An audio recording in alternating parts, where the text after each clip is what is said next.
Em nome do Pai, do Filho e do Espírito Santo. Amém. Vinde, Espírito Santo, enchei os corações dos vossos fiéis e acendei neles o fogo do vosso amor. Enviai o vosso Espírito e tudo será criado, e renovareis a face da terra. Oremos. Ó Deus, que instruístes os corações dos vossos fiéis, com a luz do Espírito Santo, fazei que apreciemos retamente todas as coisas segundo o mesmo Espírito e gozemos sempre da sua consolação, por Cristo Senhor nosso. Amém. Louvado seja nosso Senhor Jesus Cristo, para sempre seja louvado. Nossa Senhora de Guadalupe, rogai por nós. Muito bem, estamos aqui de volta, agora para falar sobre o segundo degrau da escada do paraíso de São João Clímaco. E esse segundo degrau vai falar do desapego. O primeiro nós falamos sobre a renúncia à vida, a vida mundana, e agora nós vamos falar sobre o desapego. Uma vez renunciado à vida mundana, é preciso então agora desapegar de algumas coisas. E eu vou iniciar com um parágrafo desse livro que eu acho importante. Ele diz assim: eis em que consiste seguir o caminho mais estreito: mortificar o apetite, fazer vigílias noturnas, beber água com moderação, comer pouco pão, beber da taça purificadora da humilhação, ser ridicularizado, escarnecido, zombado, negar a própria vontade, ser paciente diante do aborrecimento, suportar o escárnio com firmeza e resignação, ser indiferente aos insultos e, quando for injustiçado, suportar a injustiça vigorosamente.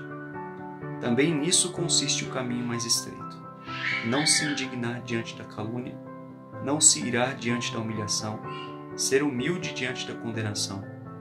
Bem-aventurados os que seguem o caminho que acabamos de descrever, pois deles é o reino dos céus. Bom, subimos mais um degrau, ou seja, a dificuldade também sobe, O nível também sobe de dificuldade. E como eu disse logo no nosso primeiro encontro, essa subida não é fácil. Então imagine você desapegar de tudo isso, Mortificar o apetite, fazer vigília noturna, beber água com moderação, frear o estômago, Todas essas coisas, o que elas têm a ver com a nossa vida de santidade? Na verdade, o que São João Clímaco está ensinando aqui é justamente essa questão do desapego. Isso precisa ser na prática, não pode ficar só no discurso. Porque falar é muito fácil, vou desapegar das coisas, e aí eu escolho o que eu quero desapegar. Na verdade, você tem que escolher desapegar as coisas que podem te levar a pecar.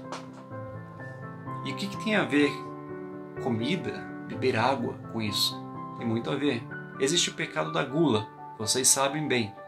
O pecado da gula consiste, basicamente, em você desejar muito algo e não conseguir controlar esse desejo. Acaba se tornando um vício, inclusive comer e beber.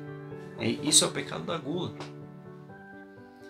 Pode fazer com que você, não só você, mas eu, qualquer pessoa, acabe não conseguindo subir os degraus da escada e tenha que seja obrigado a descer, Por isso,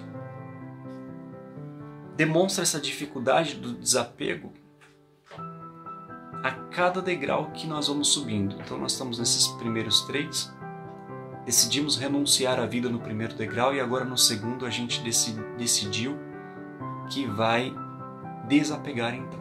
Já que decidimos renunciar à vida, vamos desapegar das coisas da vida mundana. E aí, São João Clímaco começa a dizer para a gente: olha, beba água com moderação. Por que ele diz isso? Tem muita gente que segue o negócio à risca. Por exemplo, já ouviu falar que é necessário beber 2 litros de água por dia, né? E aí, não importa o que aconteça, a pessoa vai beber 2 litros de água por dia. Se de repente isso estiver te atrapalhando de alguma forma o seu momento de oração, se estiver atrapalhando de alguma forma, de repente, uma falta de amizade com alguém por causa disso, né? Isso pode estar te atrapalhando aí pro céu. Então, são desapegos que nós temos que fazer que muitas vezes não fazem muito sentido. Então eu coloquei aqui o exemplo da água, mas pode ser qualquer coisa. Imagina um apego à academia, né? Ou o apego a um esporte qualquer, o apego a um programa de televisão, o apego à leitura de um livro. Esses tipos de apego podem fazer com que você se fixe tanto naquilo, de modo que essa atividade, ou esse objeto, ou esse alimento, essa bebida, tudo que for material acabe ficando mais importante do que a sua própria salvação. É preciso ter cuidado, eu estou demorando para falar, porque é preciso ter cuidado para não confundir as coisas. Eu não estou dizendo para ninguém que você deve simplesmente deixar de se alimentar bem, de beber água, né? de tomar o seu suco, seu refrigerante, de repente até a sua cerveja, né? Mas tudo precisa ser moderado, mas muito bem moderado e muito bem pensado, de tal modo que nenhuma dessas atividades, por mais saudável que ela pareça ser, não te faça cair em tentação, não te faça fazer com que você pareça estar mais apegado ao que é do mundo, a cuidar do seu corpo, do prazer do corpo, do que de cuidar da salvação da sua alma. Lembra no primeiro degrau que nós devemos ter sempre em mente a lembrança da nossa morte, da hora da nossa morte. Ou seja, nenhuma dessas coisas que eu acabei de falar, elas vão nos ajudar no momento da nossa morte. Foram momentos de prazer, né? E não vão ajudar em nada na hora da morte. Eu falei bastante agora de água, de comida, né? Eu falei bastante dessa parte do cuidado com o corpo, porque logo numa primeira vista, esse cuidado com o corpo é algo bom, algo saudável e deve acontecer. Nós devemos sim cuidar do corpo, né? Mas cuidar com moderação, sempre com moderação. Eu preciso do corpo bem, saudável, forte, firme, para fazer o que é bom, fazer a vontade de Deus no mundo. Então, vocês estão entendendo, né? Onde eu quero chegar. O desapego deve ser daquilo que sobra, daquilo que passa. Nunca deve passar daquilo que é o necessário. E aí ele fala também aqui nesse mesmo parágrafo sobre o desapego na questão do ego, do nosso próprio ego. Então ele diz aqui assim, beber da taça purificadora da humilhação, ser ridicularizado, escarnecido, zombado, negar a própria vontade. Tudo isso é desapego. Porque quando a gente é humilhado, por exemplo, você é humilhado. E aí você já quer fazer justiça no mesmo momento, porque é injusto você estar sendo humilhado. E você quer fazer justiça e você passa da medida fazendo justiça, com suas próprias mãos, com o seu próprio jeito, com o seu próprio dever. Quando você faz isso, você está muito apegado à questão dessa humilhação, entende? Então o desapego Quem é você para me humilhar? Somente Deus pode me humilhar. E Ele não fará isso. Ele não vai me humilhar, porque Ele é amor. Quem será capaz de humilhar um servo de Deus profundamente na alma, a ponto de ele se sentir mal com aquilo, quando ele é um servo de Deus verdadeiro, quando ele já entendeu a questão do desapego? Porque quando a gente não entendeu ainda a questão do desapego, basta um estalo para que a gente se sinta humilhado, injustiçado e queira fazer justiça. E aí muitas vezes isso causa o quê? Desesperança. E o desapego a essas coisas não é fácil, né? Porque o nosso corpo nos puxa para baixo, nos puxa para o mundo. E aí, vocês estão vendo como é complicado essa questão dessa subida desses degraus? Nós estamos no segundo. Ser humilhado é injusto. Mas vocês lembram da definição do que é um cristão? O cristão é aquele que segue fielmente o que Cristo fez. Então ele se pergunta o tempo todo: o que é que Cristo faria? E aí, nessa questão do humilhado, vocês sabem que Jesus Cristo foi humilhado, escarnecido, apanhou, e ele foi para a cruz como uma ovelha em silêncio. Cordeiro de Deus, que tira o pecado do mundo. Cristãos somos nós que não conseguimos desapegar. Ah, Leandro, então você está me dizendo que eu devo aceitar tudo? Não, eu não estou te dizendo que você tem que aceitar tudo. Estou te dizendo que você tem que se desapegar de tudo. Faça o que tem que ser feito dentro de uma ação moderada da maneira como deve ser. Como Jesus faria. É isso. Esse desapego é isso.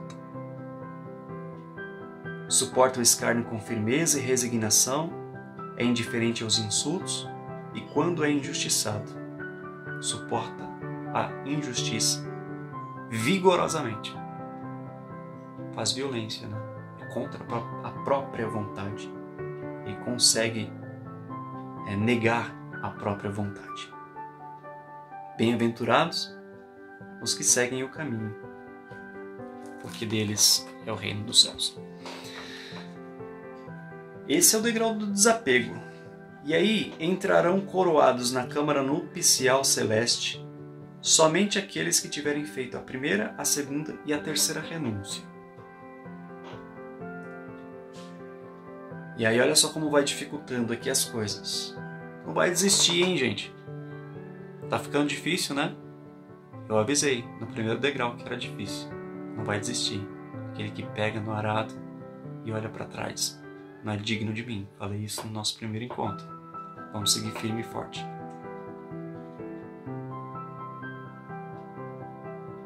A renúncia a todas as coisas humanas, a todas as pessoas e a família. Essa é a primeira renúncia. A negação da própria vontade. E a terceira renúncia é da vaidade que se segue à obediência. Então, essa primeira renúncia do desapego às pessoas e à própria família, a todas as coisas humanas, inclusive as pessoas e a própria família.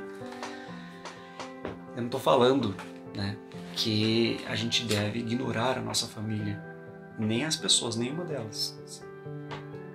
Pelo contrário, a gente deve amar o próximo como a nós mesmos, né? Então, o quanto você se ama, o quanto você pretende um dia estar no céu, esse mesmo amor que você tem por você, para que um dia você encontre o amor perfeito e esteja junto a Deus, para vê-lo face a face no céu, precisa também ser compartilhado com as outras pessoas, os nossos amigos, inimigos e a nossa família.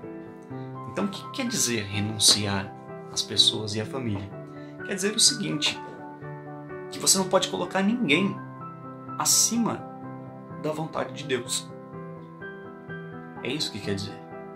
Então, muitas vezes você tem pessoas muito próximas que você admira, que ama muito, que já ajudou muito. Você ajudou ela e ela te ajudou muito. Então, tem ali um amor muito íntimo, muito forte.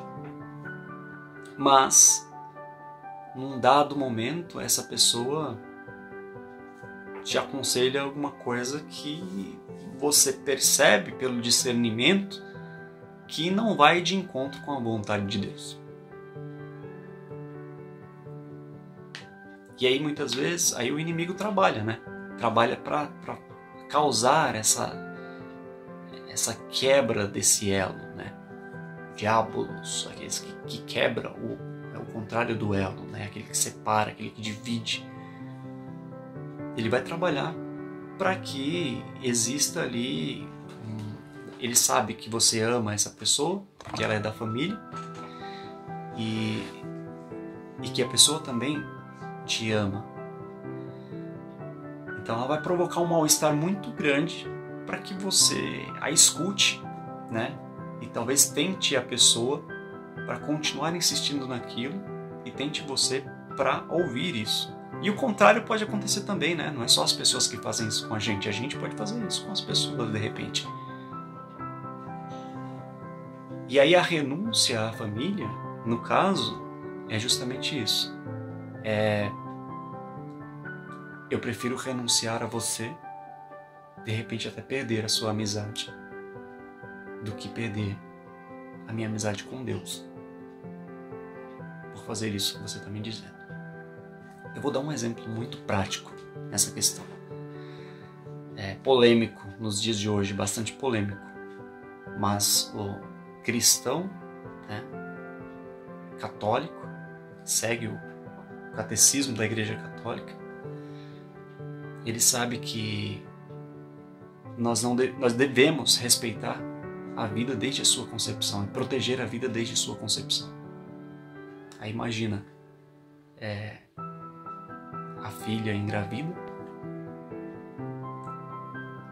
e aí um pai, um tio, uma avó, uma mãe, uma pessoa muito próxima da família diz para ela que ela precisa abortar essa criança. É uma pessoa que você ama essa pessoa, ela diz que te ama também, sempre viveram muito juntos, mas diante dessa situação, dessa específica situação que aconteceu na vida, ela vem e te diz assim, olha, tem que abortar, vai causar muito problema para você. Como é que fica isso? Você vai renunciar a essa pessoa da família agora, ou essa vontade da pessoa da família, e ela vai dizer, olha, se você não fizer isso, nunca mais fala comigo. Você prefere o quê? Perder a amizade com essa pessoa ou perder a amizade com Deus para toda a eternidade? O exemplo da renúncia está aí, muito claro. Tá? Então é isso. Essa é a primeira renúncia que é preciso ser feita no desapego às pessoas, inclusive da família. A segunda renúncia é a negação da própria vontade. Então, muitas vezes, a gente é o tempo todo tentado por vontades mundanas. E, às vezes, a gente tem vontades que a gente nem percebe que aquilo é um pecado, que aquilo é errado. Mas, a partir do momento em que você percebe, que você começa a discernir que aquilo é um pecado, é um erro, você está fazendo algo contra a vontade de Deus, a partir desse momento, é necessário renunciar à própria vontade. Então aí é fazer violência, nós também falamos no primeiro. Violência contra a própria vontade. E depois, por último, é a renúncia da vaidade, que se segue à obediência. Aqui, essa vaidade que se segue à obediência, ele explica aqui numa nota de rodapé, dizendo o seguinte, é a vaidade farisaica, que pode surgir pela prática da obediência. Então imagina lá os fariseus, né? Que eles, pela prática da obediência à lei, que existia naquele tempo, eles deixavam de ouvir a razão, o coração. E aí a lei era maior do que o próprio Deus, que é amor. E aí essa vaidade de olha, eu sei, eu conheço a lei, eu sei o que eu estou fazendo, acaba fazendo com que a pessoa caia no pecado. Então esse desapego a essa vaidade, inclusive a vaidade do conhecimento, também é importante nesse degrau, tá bom?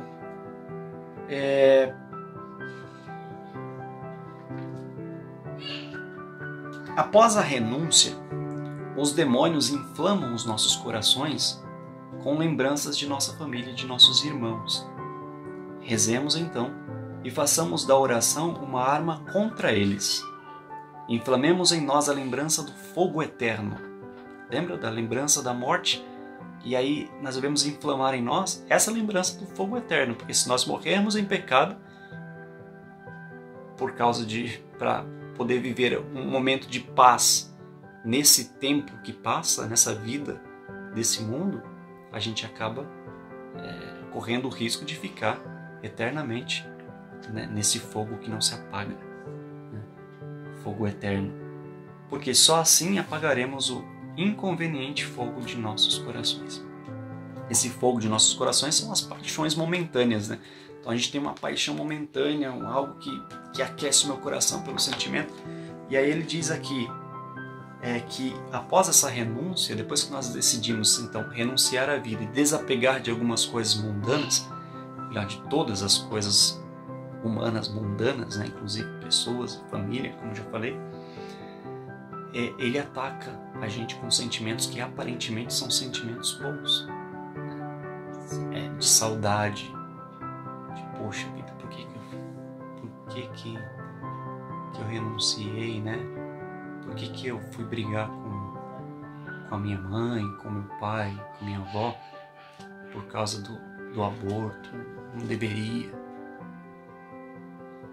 Talvez ele tivesse certo. Sabe, aí você começa a pensar em voltar atrás até.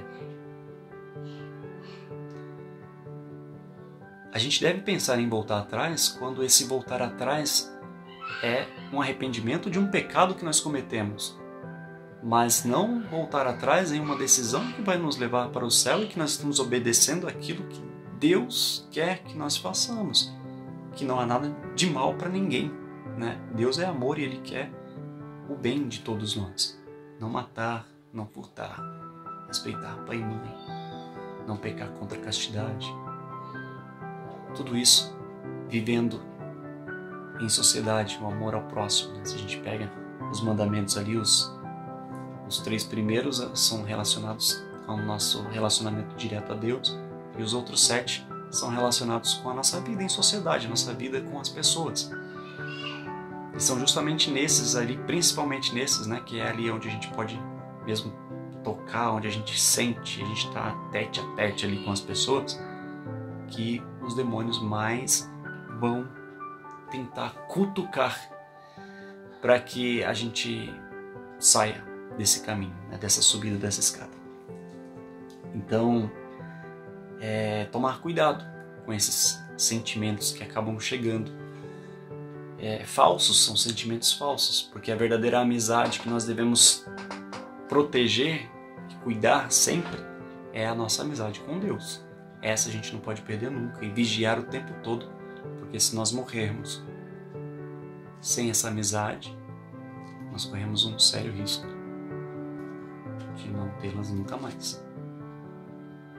Pensa-se com certeza na misericórdia de Deus. Deus é misericordioso, mas Ele avisa tantas e tantas e tantas vezes que é melhor não arriscar. Com certeza é melhor não arriscar. Tá? Quem perde alguma coisa e se aflige por perdê-la, engana-se a si mesmo ao pensar estar livre dos seus encantos. Então vai lá, você tem algumas coisas e aí você decidiu desapegar, né, do mundo. Não vou me apegar às coisas não, tudo passa. Sabe? Tudo paz, não vou me apegar. Você decidiu, e tá certo, é esse caminho mesmo. Mas aí quando você perde alguma coisa, você se sente, você se aflige. Aí você está se enganando, você ainda não desapegou. A pessoa que desapegou de verdade, ela não se importa em perder. Vai fazer justiça quando for necessário fazer, na medida certa, em moderação, sim. Mas se não tiver jeito, não é isso que mais importa. O que mais importa é que eu sei que Deus está comigo e Ele quer me levar para viver junto dele para toda a eternidade. Isso é o que mais importa. Aí eu me lembro de uma frase, de uma canção do Rosa de Saron, Guilherme de Sá, que eu acho muito pertinente para esse capítulo do desapego, do degrau do desapego, que ele diz assim: nunca permita que a sua felicidade dependa de algo que você possa perder. Nunca permita. Eu acho essa frase perfeita nessa música. E o que a gente pode perder? Tudo. A gente pode perder tudo. Coisas materiais, pessoas e coisas imateriais como, por exemplo, o emprego, uma amizade, pessoas muito próximas podem falecer, né? A gente pode perder a nossa saúde, podemos perder um animal de estimação, podemos perder um livro que nós gostamos muito, e assim vai. Podemos perder dinheiro, podemos perder imóveis, móveis.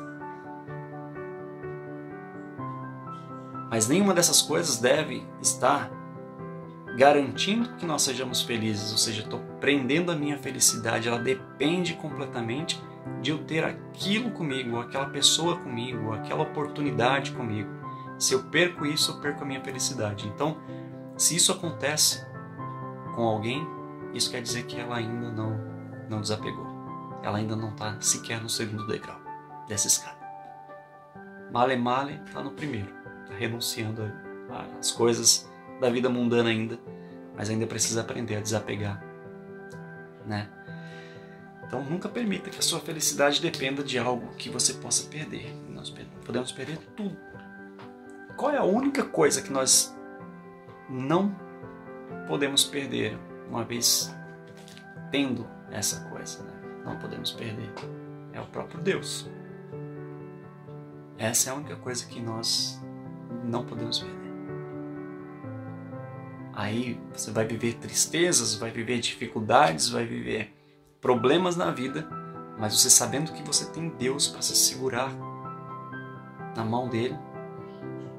Se as águas do mar da vida quiseres te afogar, segura na mão de Deus e vai, né? Segura na mão de Deus, segura e vai. Essa você não pode largar, jamais, porque aí sim depende da sua felicidade, mas não a felicidade que passa, essa aqui desse mundo, das paixões que incendeiam o coração por um momento e logo se apaga. Não, estamos falando de uma felicidade para todo sempre, eterna. E essa felicidade depende de você segurar na mão de Deus para sempre e não largar. Aconteça o que acontecer, não largue da mão de Deus. Segura e vai. Os jovens propensos ao desejo do amor carnal e da luxúria, que desejam viver uma vida monástica, devem exercitar-se com a vigília e a oração e persuadir-se dos benefícios da castidade e da virtude, para que sua condição de monge não seja pior do que a sua condição de homem do mundo. Então aquele, como ele fala, ele escreve esse livro, né, para os monges, para quem vai ter uma vida monástica, ele fala sobre isso, né? dando o conselho direto para essas pessoas, porém serve para nós porque nós também queremos alcançar o céu. Então, assim, muitas vezes, ele fala que às vezes você se retira para viver essa vida monástica, né? Eu decidi renunciar, decidi viver esse desapego. E muitas vezes fica pior, fica mais difícil do que quando você vivia, quando você não tinha esse desapego. Por quê? Porque quando eu estava no meio, estava tudo bem, uma coisa ou outra eu desapegava, eu não sabia de nada, não conhecia muito bem isso, então desapegava ali mais ou menos aquilo que eu achava que estava errado e tudo certo, está tudo bem. A partir do momento que você decide, então, desapegar, renunciar mesmo à vida, aí começa a ficar difícil de verdade. Porque aí você sabe do que você tem que desapegar. E aí vão vir as várias tentações para que você retorne. Porque perder esse tempo, a vida é feita para viver, seja você mesmo, seja feliz, faça a sua vontade. O importante é que cada um seja feliz, né? Então tudo isso não é fácil para quem está nessa subida. E é preciso continuar em frente, né? Aqueles que navegam, aí vamos lá, só para terminar aqui, que já está no último, tá? Você tem todo esse esforço, faz tudo isso, vai, se esforça, e aí num determinado momento você fala, quer saber? Já quero. Uma vez só não tem problema. É complicado, hein? Lembra que eu falei que a gente não sabe quando que será a hora da nossa morte? A coisa mais certa desse mundo é que um dia nós vamos morrer. E a coisa mais incerta é a hora que isso vai acontecer. O dia e a hora que vai acontecer. E aí então você luta e chega uma hora que você relaxa. Fala, só hoje, vai. Só que esse só hoje pode acontecer de ser justamente nesse dia em que você é chamado. E aí, aqueles que navegam a maré da vida espiritual sabem disso. No entanto, é realmente lamentável observar quem naufragou no porto. Estava chegando, gente, ia ser agora. Você ia alcançar a vida eterna para sempre, junto de Deus, vendo Ele face a face. Por isso é lamentável observar quem naufragou no porto depois de ter sobrevivido a todos os perigos do oceano. Esse é o segundo degrau, aqueles que correm a corrida. Imitai não a esposa de Ló, que olhou para trás e virou uma pedra de sal, mas o próprio Ló. Correi. Deus abençoe a todos. Em nome do Pai, do Filho e do Espírito Santo. Amém.